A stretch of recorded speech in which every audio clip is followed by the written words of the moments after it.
亲爱的朋友们，欢迎来到微光夜读。兢兢业业干了6年的公司，小舅子领导要我们代为销售亲戚家的滞销产品，不达标扣工资，我直接拒绝，结果得到个不想干就滚的辱骂。我微微一笑，甩出被迫离职通知书。你确定是我滚吗？接下来开始我们本期故事。记得点击订阅并开启小铃铛。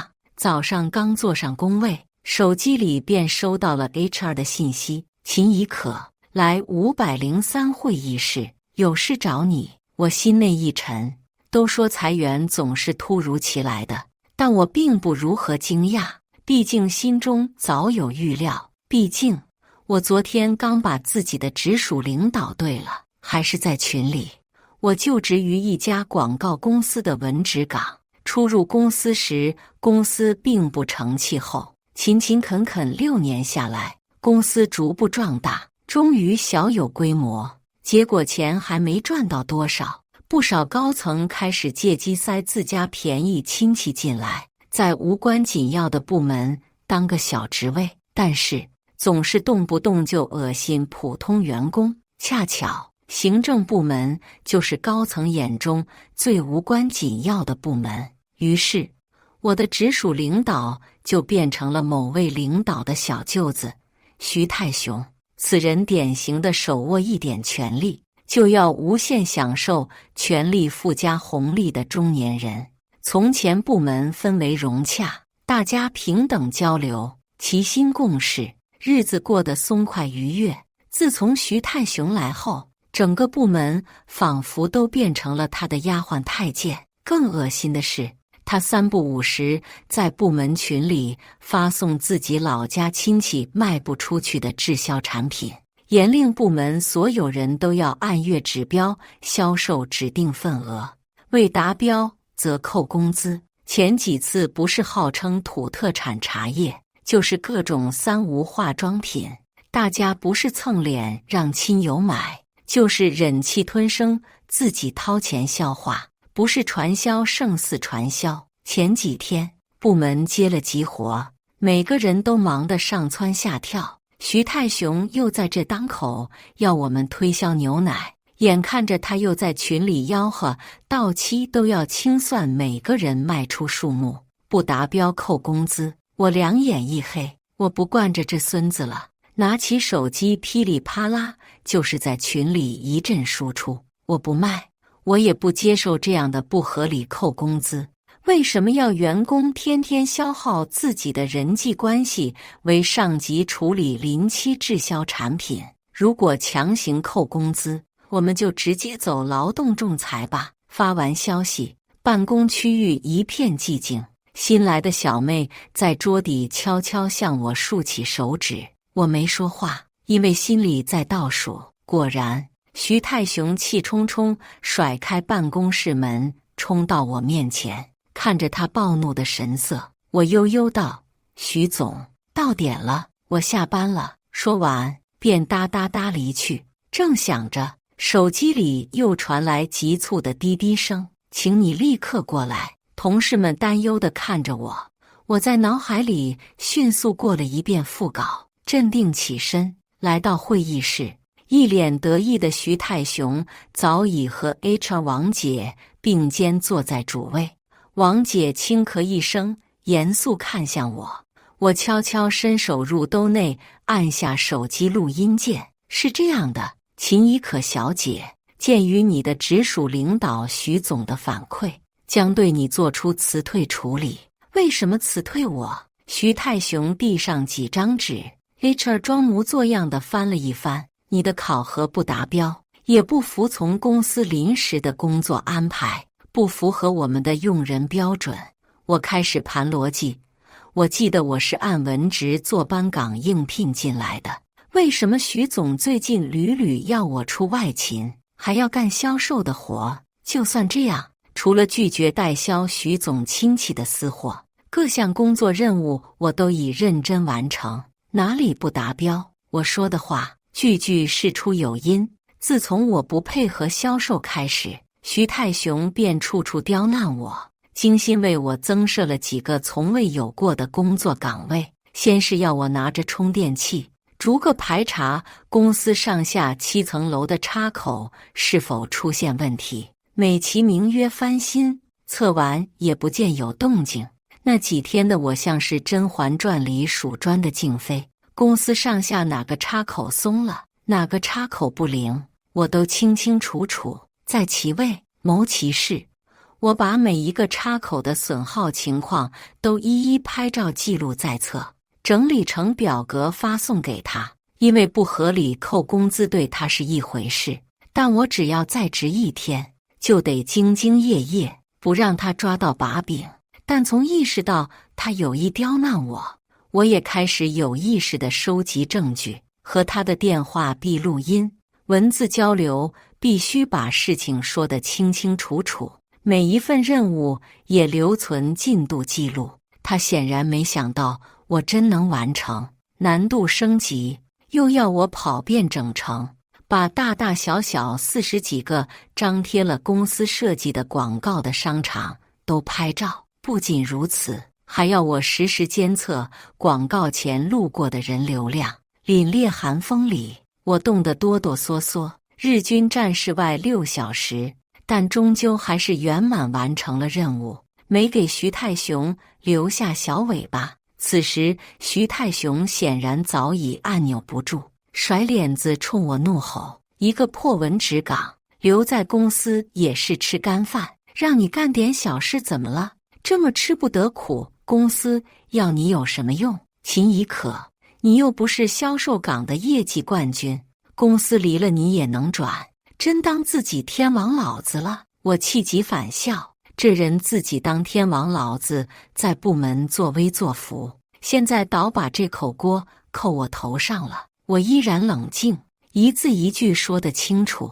所以你们现在的意思就是公司要辞退我？王姐轻轻拉了拉激动的徐太雄，如果你能接受降薪的处分也是可以的，毕竟你是老员工了，一段时间状态不好也能理解，以后表现好了再涨薪也是可以的吗？徐太雄迫不及待地补充，对，你现在这活，我招个没经验的人都能做，你只配拿1/3的工资。我冷笑道，我没有做错任何事，你们没有理由辞退我，我也不接受降薪。徐太雄彻底按捺不住，将桌子拍得震天响，由得你选吗？你现在就给我滚！我转向王姐，徐总法忙，你应该懂法吧？公司以这种理由辞退我，属于无故终止劳动合同，需要赔偿2N 的补偿金。我在公司工作5年，所以你们需要补偿我10个月的工资。王姐的脸黑如锅底，秦小姐，公司最多补偿你1个月的工资，你怎么还狮子大开口呢？以往公司辞退员工，确实都是如此章程，他们也就打量这尊小庙没有大佛，一个个都没有和他们耗着的底气，只能忍气吞声，吃亏拿钱走人。但今天惹到我头上，他们算是踢到铁板了。我最近特别有闲情和他们掰扯。我惊讶道，呀，原来整个公司还真没一个懂法的，即使是正常辞退，也要 N 倍，也就是5个月的赔偿金呢。你拿1个月打发叫花子？徐太雄气急败坏道，你就是个捞女，难怪快30了还嫁不出去。我意态闲闲道，徐总，我可以理解为这是对我本人的人身攻击吗？哦，对了，你一攻击我还想起来，你们并没有提前1个月通知员工被辞退，还需要加上1个月的代通知金呢，总共2N+1，我就笑纳了哈，谢谢大善人。徐太雄看样子是要被我气到爆血管了。王姐头痛地拉住他，对我僵硬地笑了笑，我们再考虑一下，你先回去工作吧。秦小姐，我气定神闲地走出会议室，长吁一口气。好在自从强行要求员工销售滞销品开始，我就把不爽经历一一记录在自媒体平台。网友群情激愤下也集思广益，为我出了不少好主意。趁着今日的 battle， 我又收集到不少证据。可我知道这事儿没完，硬逼不走，他们肯定还得用琐碎功夫磨走我。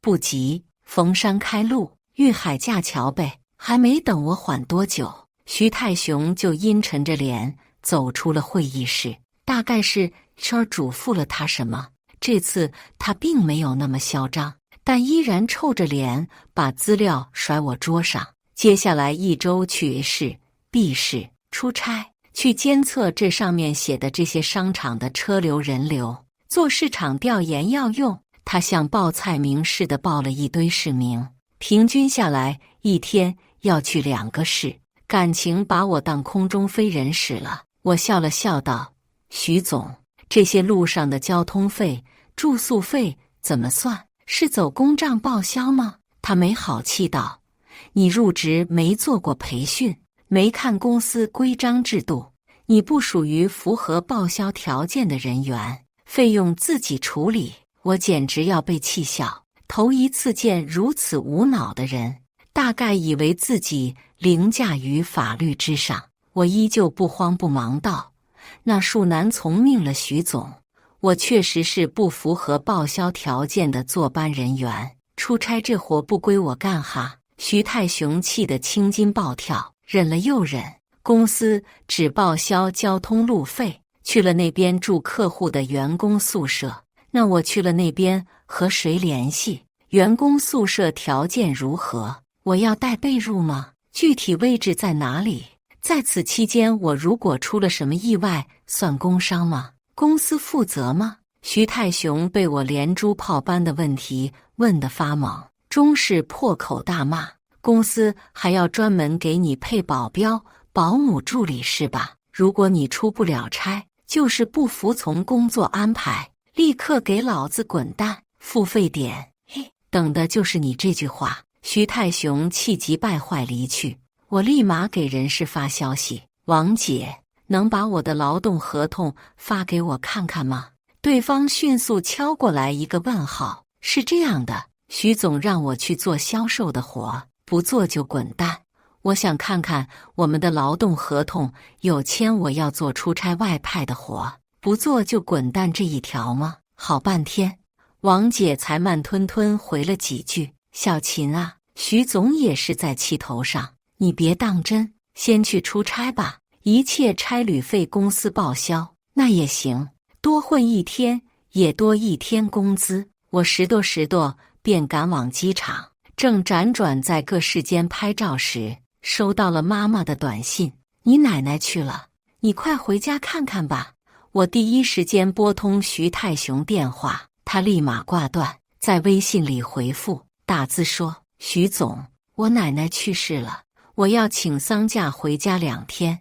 对面像死了一般，没了动静。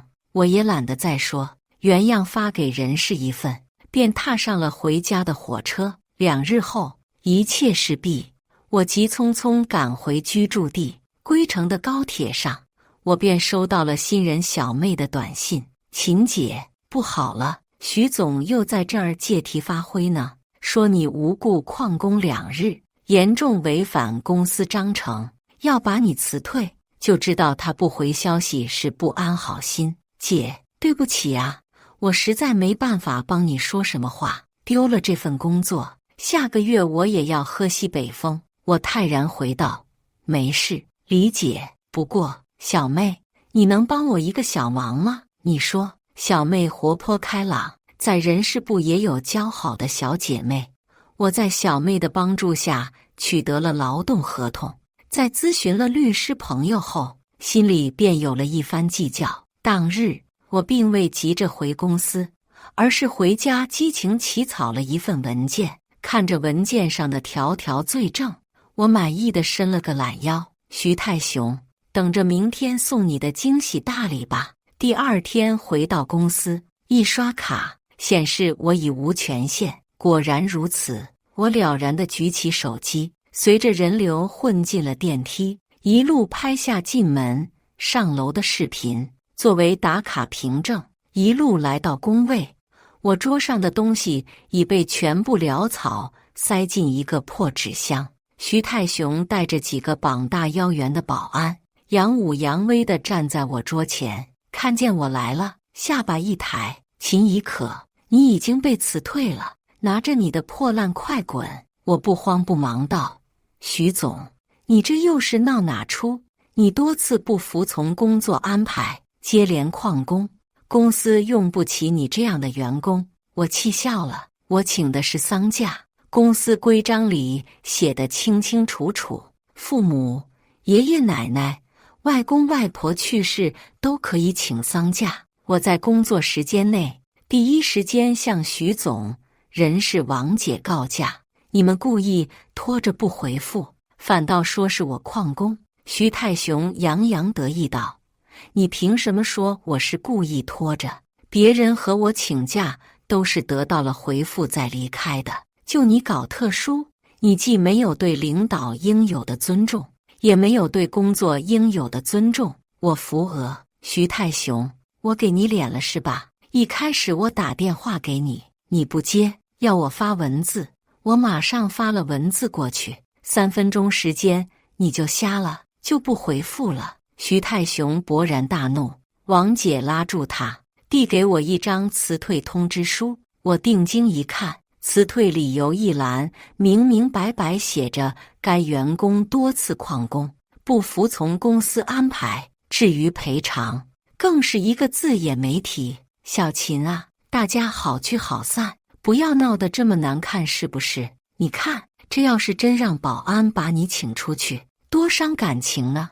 你还是自己走吧，你们这一个红脸一个白脸的配合挺好哈。王姐，也不劳烦你给我发这辞退通知了。我拿出包里昨晚写好的被迫离职通知书，甩在他们脸上。通知书上写得清楚分明：一，在工作的第1年未给本人缴纳五险一金。我掰着手指头和他们一一说明，这上面写得很清楚，我是被迫离职，你们要为我补缴社保，办理社保转移手续，结清差旅费，我在职期间所有工资，法律规定的2N+1补偿金，并且要为我重开理由恰当的离职通知书。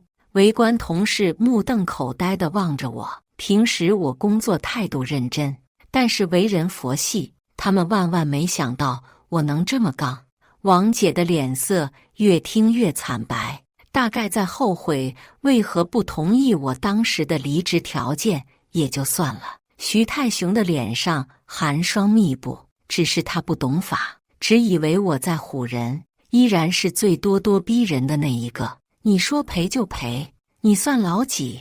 我的脸上浮现正道的光，我说了不算，国家说了算，法律说了算，我所要求的赔偿全都是劳动法、劳动合同法里明确规定的，没有一条是我私人勒索。徐太雄按捺不住，王姐一时没阻拦，她撸起袖子就要来揍我，保安也虎视眈眈，环绕着我缩小包围圈，眼看着就要抓住我，我拉偏架，好女不吃眼前亏。我一缩脖，一溜烟跑到厕所，反锁门拨通了报警电话。警察来了之后，也只能调解说和，最终我仍是被请出了公司。徐太雄扬眉吐气，走出2里地都能听到他猖狂的笑声，真以为自己是根葱了。我告诉你们，别天天找公司麻烦，自己没多大本事，天天想着要钱。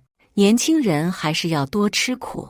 我拿着手里的报警回执，也觉得神清气爽。耶，诉讼证据又多了一条。回家后，我好好歇息了几天。文职岗虽不如销售岗承载着业绩压力，但琐碎的事务繁多，累心。工作这么多年，也该放个假了。诉讼是场硬仗，可不得养足了精神。养精蓄锐的几天里，小妹时不时给我发来前线八卦战报。秦姐，你那天太帅了，你走了以后，徐太雄天天骂你，说你那个岗随便招个愣头青都能做，这几天一直在招人呢。不过来应聘的人起码得有20-30个了，一个个都臭着脸走的，都说徐太雄开的黑奴架，还讽刺别人985高材生没本事。王姐倒是慌神了，这几天总去徐太雄那儿要他来和你协商，他就是不愿意。我一点也不惊讶，徐太雄自己文凭不高，走关系当的领导，老油条一个，对高材生有种天然的仇视。王姐毕竟是专业的人士，看到我的通知书，知道我的赢面大，自然想要和解。奈何徐太雄是个藐视法律的法盲，都说越无知的人越自大，此言不虚。我在输入框打字，他那么爱帮亲戚卖货，不把自己亲戚招进来算不错了。没想到徐太雄还真做得出。没过几天，小妹又给我发消息，秦姐，你真神了。徐太雄唧唧歪歪了几天，最后还真把自己侄子招了进来。他那侄子连 Excel 表格都不会做，再这么下去，公司都得被搞垮不可。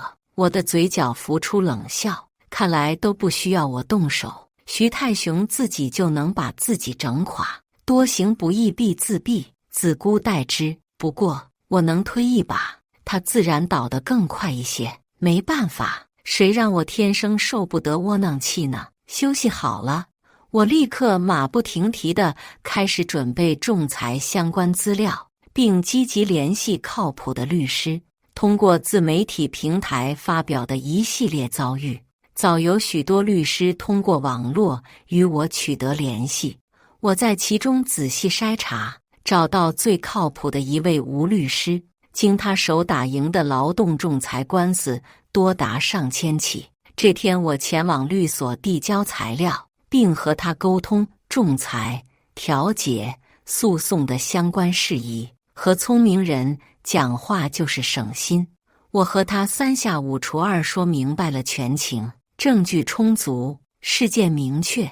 吴律师拍着胸脯和我保证，这起官司胜算极大。走出律所，我神清气爽，此时电话却响起，看着屏幕上徐老狗3字，我心情极佳地接通。秦怡可，你现在立即回公司完成工作交接。我悠悠道，徐总，我的通知书上写得很清楚，如有工作交接，请在3日内和我对接完成，逾期不候。徐太雄怒吼道，秦怡可，你就这么不负责任，留下一个烂摊子，让后来的人怎么接手？我毫不留情地戳穿，徐总，接任的是你侄子吧？听说他 Excel 和 PPT 都分不清楚，这能算我留下的烂摊子吗？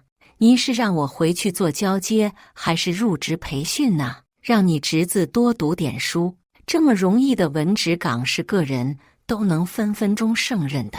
电话里传来一连串极脏的辱骂，我懒得再听，利落挂断拉黑。真以为自己是上帝了，都离职了还来我这儿逼逼赖赖。挂了电话，徐太雄的侄子又开始了夺命连环 call 和连环信息，不是一家人，不进一家门，明明是求我办事，嘴却臭得很。秦怡可，我叔叔说了，你们这伙小学生都能干，你回来整整3-5分钟的事儿。秦怡可，你别给脸不要脸。秦怡可，老子警告你，赶紧回来把这破表格搞定，老子看得头疼。和他叔叔一脉相传的胡搅蛮缠，看着他逐渐破防的状态，我啼笑皆非。这么简单，你自己搞定呗，低能儿。转眼黑名单里又多了一位客人，不得不说，不用低声下气的日子真是爽翻了。我这边爽了，公司已乱成了一锅粥。事实证明，行政部门并没有徐太雄想的那般无足轻重。徐太雄的侄子本就只是挂着行政助理的 title， 奈何他能力实在太差，徐太雄又为他聘了一位助理的助理，出着2份工资，这2人却搞不定我曾经一人就可独立完成的工作。在这一对叔侄的胡搞瞎搞下，整个部门乌烟瘴气，屡屡出现最基础的数据统计错误。小妹悄悄告诉我，1月1次的抽检里，行政部得了最低分，高层是黑着脸摔门而去的。徐太雄跟在后面点头哈腰：“秦姐，你没看到那场面，可惜了，可解气了。”据说徐太雄再不复往日风光，成天着急上火，憋得满脸都起了火疖子。我微微一笑，这才哪到哪呢？不让他们真正大放血，就不算出了一口恶气。吴律师帮我发起的劳动仲裁很快到了第1次调解的日期。调解前，王姐倒是来找过我一回，他们终于发现开除我的成本大过留住我的成本。不知道他们从哪儿弄来的我家地址。王姐和徐太雄提着礼物就上门了，拦住了正在夜跑的我。有何贵干？王姐陪着笑脸道：“小秦啊，咱们去你家里说。”我抹了把汗，在这儿就行，咱们没什么话是不能在公共场合说的。王姐尴尬不已，只好继续低声下气：“小秦啊，公司这次的开除确实是草率了，你看闹到法庭没必要，你还是回来，岗位任你挑。工资在从前的基础上给你涨30%。”我皮笑肉不笑地看了看徐太雄，这是王姐你的意思还是谁的意思？王姐赶忙用手肘对了对徐太雄，他竟勉强挤出了一个真诚的笑脸：“公司的意思代表我的意思，小秦，咱们那些都是小打小闹，不打不相识嘛。”我嗤笑一声：“徐总，咱们可没那么深的交情，我是不会回去的，该给的赔偿给到位，咱们恩怨两清。”王姐面色阴沉地看着我：“小秦，做人留一线，日后好相见，别把事情做绝了。”我悠然道：“巧了，我这人就爱走绝路，置之死地而后生嘛。”王姐继续不甘心道：“现在公司可都是要做背调的，有了劳动仲裁的记录，哪还有公司敢要你？”我笑了：“这可是帮我反向筛选呢。”王姐，看到劳动仲裁记录就心虚的公司，多半自己也不干净，这才疑心生暗鬼。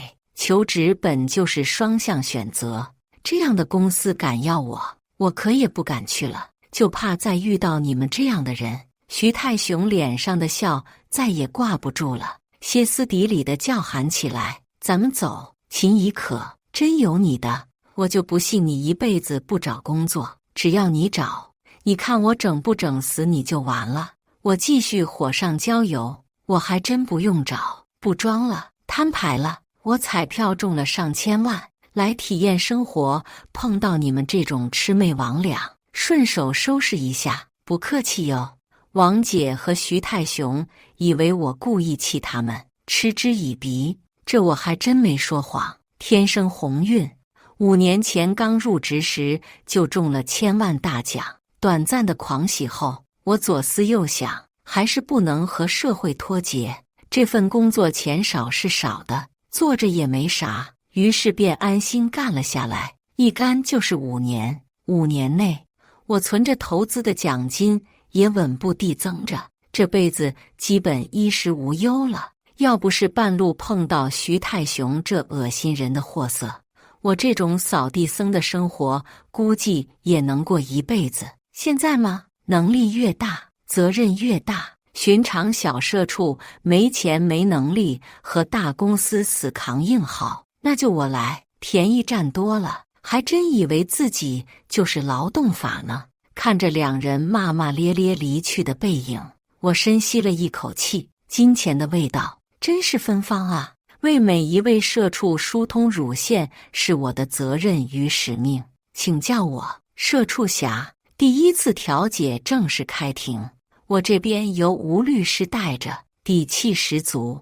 公司那边依然是由王姐和徐泰雄二人作为代表。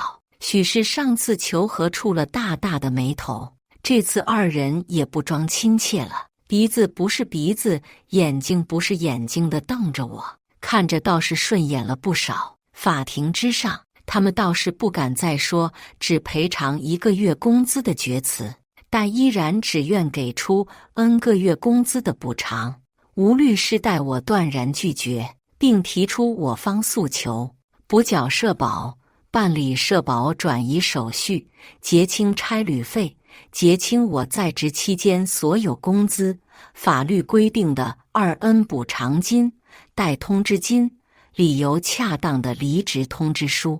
吴律师每念一条，徐泰雄的脸色就惨绿一分。没等他说完，便嚷嚷起来：“你这是来上班的，还是来碰瓷的？”我也懒得再和他掰扯，你说是碰瓷就是碰瓷，你算老几？要说碰瓷，哪里比得上你会碰瓷？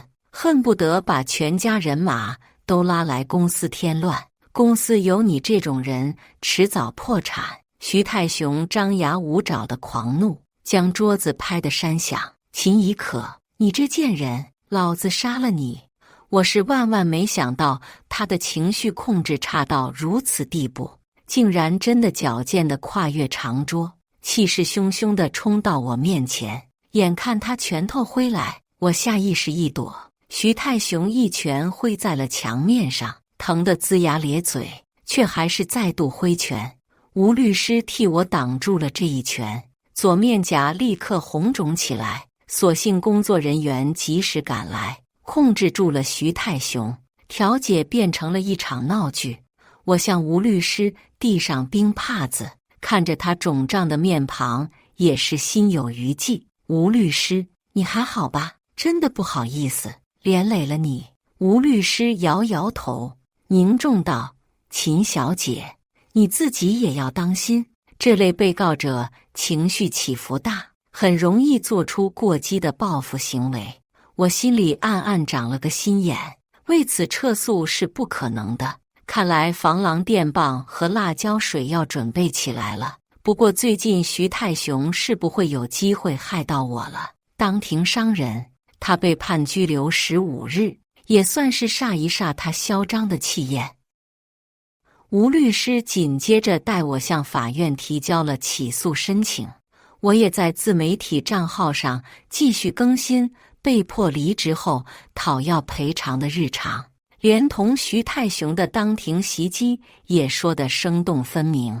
虽然我遵循隐私保护的原则，没有直接透露是哪一家公司，可神通广大的网友还是通过我过往发帖的蛛丝马迹找出了公司的地址。一时间，公司大厅日日热闹如市集，时而有人丢烂菜在门口，时而有网红在无良公司门口打卡，公司投放设计的广告也被加以抵制。公司高层终于坐不住了，先是派出了硬碰硬愣头青方阵。我本以为至少在徐泰雄出狱前能清静一阵子，没想到清静日子一下就到头了。徐泰雄的侄子在公司授意下，拖家带口找上门来，在我家门口哭鸡尿嚎，口口声声说我害了他叔叔。我舒舒服服洗了个脚，把滚烫的洗脚水泼了出去，浇了他们个满头满脸，随后才拨通了小区物业的电话，让他们记住这几个人的脸，再放进来就报警投诉一条龙。自此风平浪静，敌人太脆皮，我独孤求败也很是惆怅，甚至开始在健身、旅游、看书、追剧、胡吃海塞之余，也抽空想想，我是不是该继续找个班上了，不然社畜侠岂非浪得虚名。好在没过几天，又一尊大佛找上门来，是招徐泰雄进来的那个高层关系陈总。陈总看着浓眉小眼、慈眉善目的，一开口却也让人心里添堵。往我家门口一站，就摆出一个要开小会的派头。正欲开口，我先发制人，有屁就放。陈总被我打断，慷慨陈词，很是不爽，皱着眉看了我一眼。现在的年轻人真是越来越没教养了。我和气笑笑，是比不上你有教养。走后门，走到公司来了。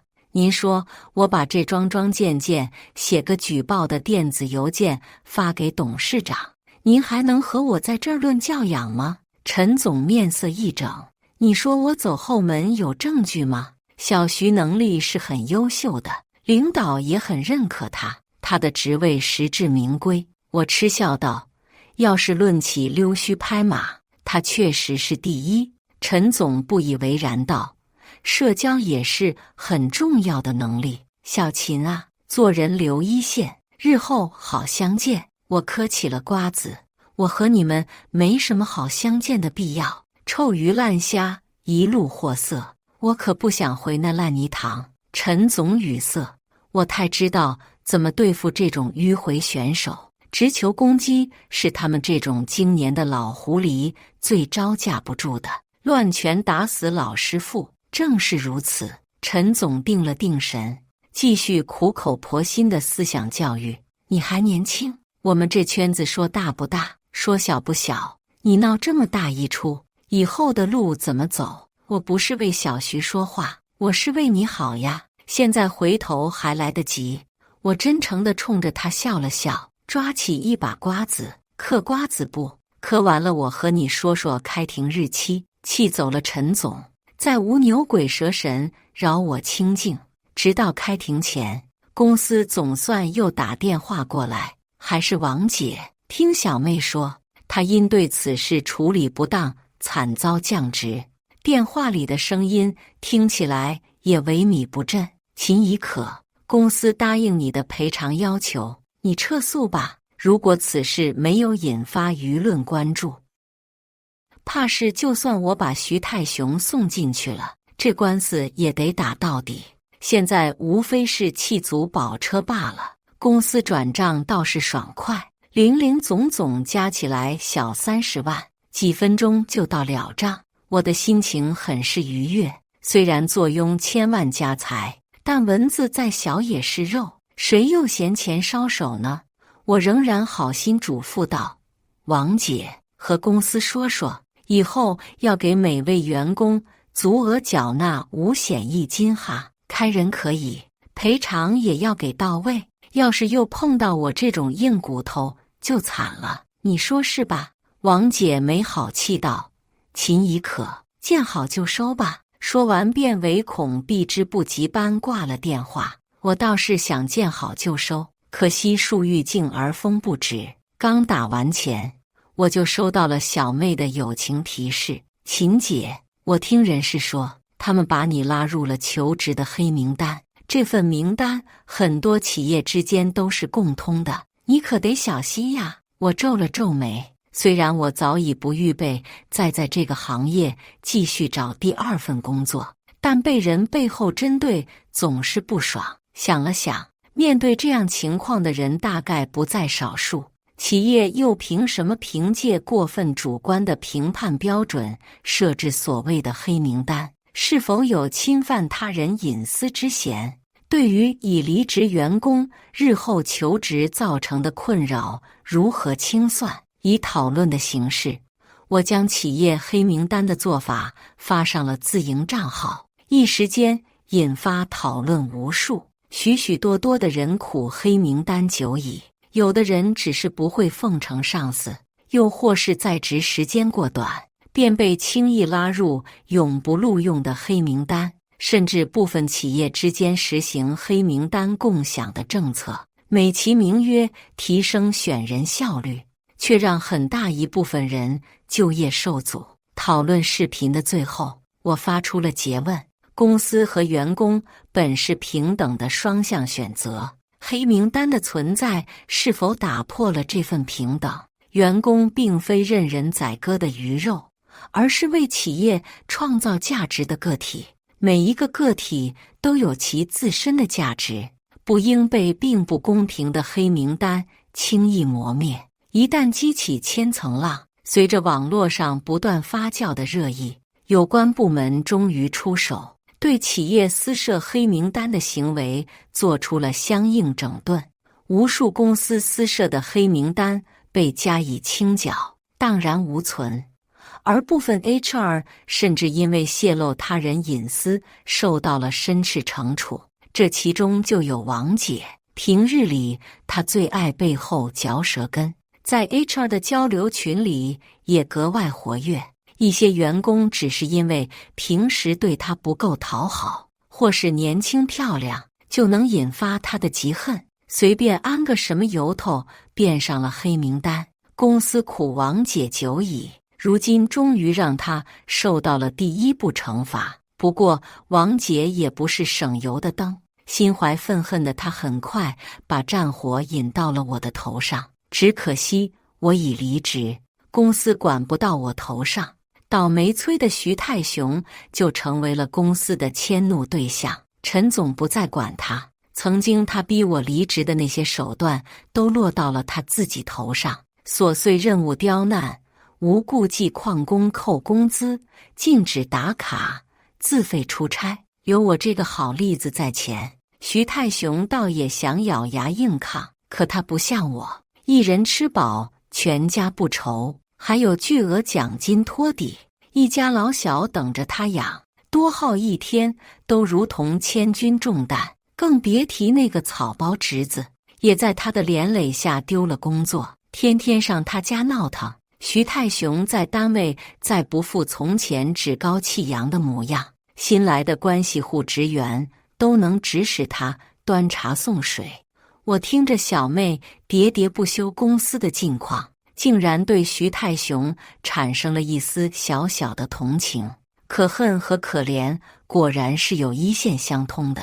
公司不趁此机会整顿内部不良风气，反倒是逮着徐泰雄这个靶子泄愤，也是自取灭亡之道。某日健身完毕回家的路上，被徐泰雄拦住了去路。他在黑暗中怒瞪着我，像一匹被逼到绝路的饿狼。贱女人，都是因为你。我叹了口气，徐泰雄，你今天的悲剧是你咎由自取。他却什么也听不进了，状若癫狂，揣着把小刀就扑向我。我现在工作也没了，贱货，一起死吧！可惜我早在他法庭袭击时就已做好准备。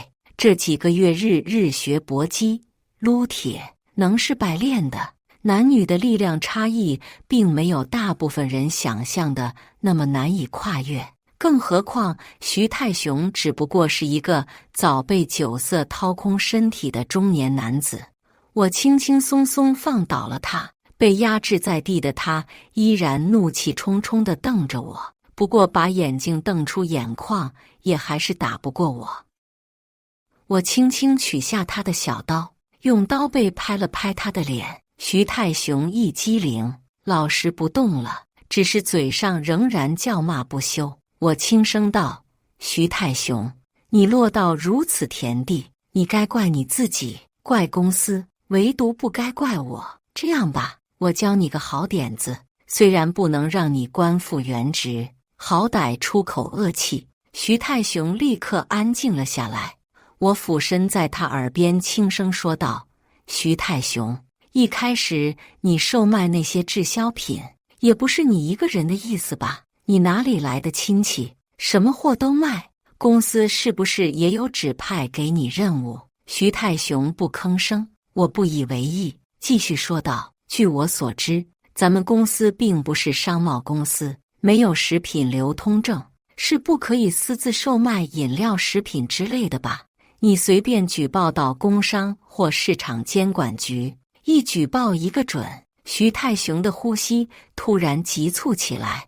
我轻笑着放开他，他不敢再看我一眼，狼狈的跌跌撞撞跑远了。我在他身后无所谓的耸耸肩，本来不想再管这档子烂事，无奈小妹天天和我诉苦，我这才知道，我的离去并没有给留下的员工带来福报。比起解决问题，公司选择了解决提出问题的人。不但依然不给新入职员工缴纳社保，还临时征收了一波新资料，强制要求所有员工填写了自己在各个网络平台的私人账号。如此禁言令一下，员工越发敢怒不敢言。既然你们不思悔过，那不如狗咬狗一嘴毛吧。我放出的恶犬很快便有了回音，没几天，公司便被成功举报，司法部门执法严明，公司被处以当时售卖的临期产品总销售额20倍的罚款，拔出萝卜带出泥。公司不缴纳社保、暴力逼辞员工等一系列不良行径再度被翻出来讨论，口碑大减。这么一下，公司元气大伤，订单也接不到几单，高层大怒，大力追查举报者。徐泰雄很快浮出水面。某天走夜路时，莫名挨了一通痛揍，断了一条腿。原本不富裕的家庭再度雪上加霜。徐泰雄病急乱投医，把所有剩余资产投入股市，奋力一搏，结果倾家荡产。据说一家人卷铺盖回了老家，再无新消息。而他曾经的保护伞陈总也被辞退，走时很是萧索。曾经的酒肉朋友再无送行者。陈总惯会嘴上大道理，没什么实际本事，一大把年纪再就业失败，去做了看工地的保安。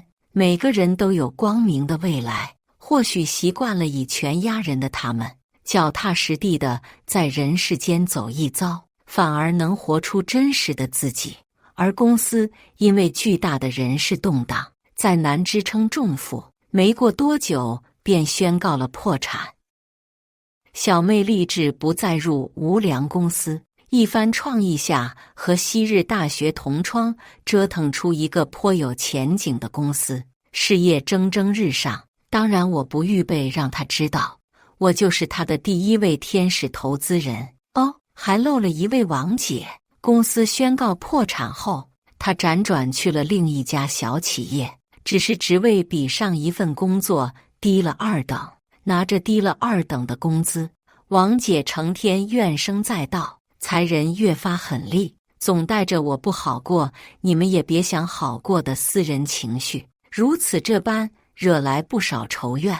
终于有一次裁员裁到了大动脉，上司大怒，王姐再次丢了工作，而这一切都已与我无关。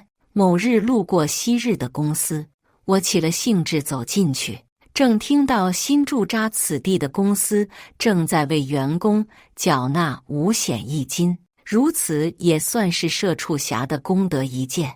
我们都只不过是天地间的过客，终日汲汲营营，如蝼蚁般生活。但即使如此，我们也需得到应有的尊重，应有的保障。在人上时，把别人当人；在人下时，把自己当人。